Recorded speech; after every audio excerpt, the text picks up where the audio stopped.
Aladdin, Simba, Alice, Baloo, and Dumbo. This is just a few of the names of characters who have fallen victim to the disease known as Disney's live-action reimagining of nostalgic classic animated movies. Because that's probably the best way to describe these, I guess. Disney stopped producing direct-to-video sequels and instead started creating live-action reboots or remakes in order to cash in on people's memories, while also exhausting the old premise that adults don't really like animation, even though some of the highest-grossing movies of all time happen to be animated. And some of them are done by Disney, so I don't really get where this is coming from. In any case, Disney modernizes their classic work by giving it some upgrades with the story and the characters, and making it as inoffensive as possible by removing those old stereotypes. Does it always work? Well, of course not, because in the end, a lot of these live-action adaptations have ended up being just as controversial as the original film, but usually for different reasons. And I'm being a bit hyperbolic with this whole speech that I'm doing. Honestly, the movies have been pretty hit or miss with me. Look, I enjoyed Alice in Wonderland. I enjoyed, I can't even remember the movies' names now. I enjoyed Alice in Wonderland and Aladdin and Jon Favreau's The Jungle Book. But I really despised Dumbo and Beauty and the Beast and Jon Favreau's The Lion King. So, with Mulan being released, the trailers got me pretty hyped. I actually thought it looked like an interesting movie, and I liked the direction that they were going, just based on the trailers. So, where does Mulan fall on the hit or miss scale? Mulan was pushed to a video-on-demand release after theaters were temporarily closed due to the pandemic. However, Disney's strategy was to make it available on Disney Plus for the small charge of $30. I guess it makes sense if you have a family of 6, and rather than running them to the theater to pay $10 or $12 a ticket, why not stay home, make cheap popcorn, and watch Mulan for $30 on top of the price you're already paying for the streaming service. But admit it, you moms and dads out there who grew up with the original, you have to admit, you really thought about looking up the 1998 version instead and watching it without the upcharge. Don't worry, kids, this is the new one. You could be like me and just wait a few months for it to be available on Disney Plus without an extra charge. Of course, I'm sure there's people out there now who are questioning my logic when I go to the theater all the time, when I could just wait a few months for all the movies to be available to rent at home. Well, the theaters have reclining chairs, okay? And if you go on a Tuesday, it's $5, so shut up. If Mulan was in theaters, I would have paid to see it in theaters. I don't have a family of 6. I wasn't paying $30 to suffer through it. Oh, I'm sorry if that spoiled my movie reaction, but yeah, I thought this wasn't good.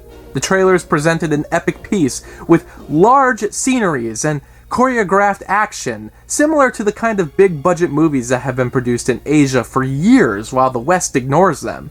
The movie itself has large sceneries and choreographed action, but that's only a few of the compliments I can give. It does nothing to live up to the classic Mulan. Is it correct to call Mulan a classic anyway? It was released in 1998, which was still pretty recent, and was never part of the Disney Platinum or Diamond collection, but it was part of the Disney Renaissance and has quite a large, strong fan base. One that is still relatively young and emerging in their mid-20s crisis of nostalgia, because I don't think Disney realized the controversy they'd receive for some of these changes. Li Shang was removed, despite being an iconic love interest with one of the best Disney songs. On top of that, they removed all the songs, except for a few symphonic callbacks, and the inclusion of Reflection at the end credits, along with a brilliant version that was done in Mandarin by Mulan's lead actress. However, Mushu is nowhere to be found, Kriki is gone, the spirits are gone, the 3 army guys are gone, or at least are substituted for characters with way less personality. Seriously, I know the Lion King remake got complaints for sticking too close to the original, but was this the reaction to that? To make it so different that it almost doesn't resemble Mulan at all, besides having a similar title? I'd maybe sum it up to an attempt to make the story more serious and remove the cartoonish aspects, but there's a literal witch who can shapeshift, and the villain, Bori Khan, who replaces the original villain, who, for the life of me, I can't remember the name of, he can literally run on walls! That's not cartoonish? The changes were done to better appeal to a modern audience who, I guess, hates fun. Or at least Disney seems to think so, and it's to better represent Chinese culture and make a better response with the audience in that country, who allegedly had a distaste for the 1998 original. The creators even tried to emulate other interpretations of the Mulan legend that were popular in that country. It didn't work though, because according to the audience polls in China, they hated this and found it bland. Bland, you say? It's almost as if Disney doesn't know which market this movie is being aimed at. There's so many angles to look at for the production of this movie, its own controversies that it seemed to have every step of the way, the necessity to not offend anyone while still offending pretty much everyone, and the way it tried to appeal to Chinese audiences and American audiences and Disney fans and Mulan fans, but in the end, I understand what Disney was trying to do, but it falls flat because Disney, you can't please everyone, so pick a lane. Regardless, we get a trimmed down version that lacks the original's spirit and tries to be a more epic and inspiring piece. For the epic portion, it works fine enough. Even if I could really care less about these characters, I thought the battle sequences felt lively and huge, and I actually admired the score, which takes cues from the old songs. It's also neat to see actors like Donnie Yen, Jason Scott Lee, Jet Li, and Tae Ma all together in a big-budget Disney flick. However, I'm already feeling limited on any praise I can give. This might be worth it for the production design, but it has the same issues that plague all of these Disney reimaginings. There's unnecessary story and character changes. For instance, Mulan is not that funny this time around. I remember a lot of her personality came from the awkward interactions in the original, but that's hardly present here. The matchmaker, a very memorable part of the 1998 film, doesn't even make an impression this time. They try to give some humor to the army, but it doesn't have the same variety of expressions that the original characters had. That's probably because of the constraints of live action versus animation, but I'm getting the feeling the creators had no clue why people loved Mulan to begin with. Shouldn't you be trying to do something on par with the original, but with a different medium that utilizes different skills? And on top of that, I get that you're trying to appeal more to the Chinese audience, but I don't know, shouldn't you be trying to appeal to the fans of the original Mulan film? Or at least if you're going to be trying to do something that's more true to the Mulan legend, then actually try to make it more true to the Mulan legend. And I'm not against abandoning the previous rendition and trying something completely different, because despite Disney only demanding a rehash, from what I saw in the trailers, I thought this was what I'd be getting, a more larger, epic war movie done in a Disney style. Something that's not like the original Mulan, but still something that keeps its spirit, but, try something different. In other reimaginings, they attempted to remove and replace story elements. Sometimes it works, and sometimes it doesn't. But here, it's almost like they forgot to replace the things they removed. The only new additions are things that already closely resemble the animation counterpart, but are way more boring, or in the villain's case, just as boring as the originals. The witch is the only 100% unique element, but her character doesn't have much of a relatable or logical motivation.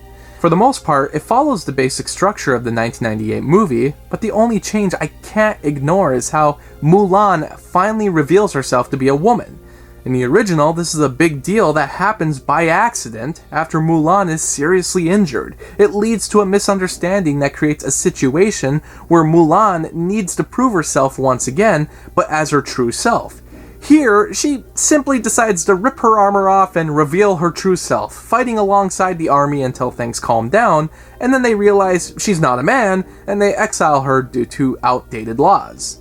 Now, the idea is that she does this because she refuses to conceal her true identity while fighting, which should be a real strong moment, but it doesn't make sense because, for starters, if anyone's been paying attention, it's really dumb for her to do this willingly. It makes the misunderstanding cliche even more forced and written lazily, so there's barely any drive for the third act, And on top of it all, she's doing this for qi, a Chinese philosophy commonly used as the energy flow for martial arts and medicine. And while it's spiritual and figurative in the real world, Mulan goes ahead and makes it some kind of magical power, which she can't fully use unless she's completely honest about herself, I guess, which is why she reveals her identity. Really? We're turning a plot point that worked so well and simply in 1998 into something incredibly contrived that does almost nothing to add new tension to the plot. It's hard to even talk about 2020's Mulan because it's so empty, and despite some of the visuals, it doesn't have much else worth mentioning. Sure, I think the Lion King and Dumbo reimaginings were worse, but at least Lion King had especially commendable special effects, and Dumbo was laughably bad with their creative decisions. I watched Mulan a few months ago and I already forgot almost everything about it, and rewatching this even a few days ago, I'm already forgetting it again. And maybe that's for the best, because around the globe, it disappointed everyone. It's ridiculous how hard I went on this, because, like I said, the 1998 Mulan is good, but I don't have the same memories with it that I have with other Disney animated productions. And I can see why Disney felt the need to do a reimagining of this one. It makes total sense, and I can see a lot of people really enjoying it. But for me, I don't find it to be a mess or unwatchable, I just find it to be boring. Which, to me, is the worst thing that a movie can do, and it gives me no reason to return in the future. However, I only have this advice for Disney. If you're gonna be making a sequel to 2020's Mulan, please, for the love of God, do not use the direct-to-video sequel Mulan 2 as influence. Please. Special thanks to Anna for this Patreon request. Thanks for watching the video, and special shout out to Anthony, Anna, Kirsten, Spencer, Lucas, Ryan, and Robert for the support on Patreon. By joining my Patreon, you can get exclusive videos and blogs, and for only $7, you can request your own movie review. I hope you stick around, cinephile, and have a happy, productive day.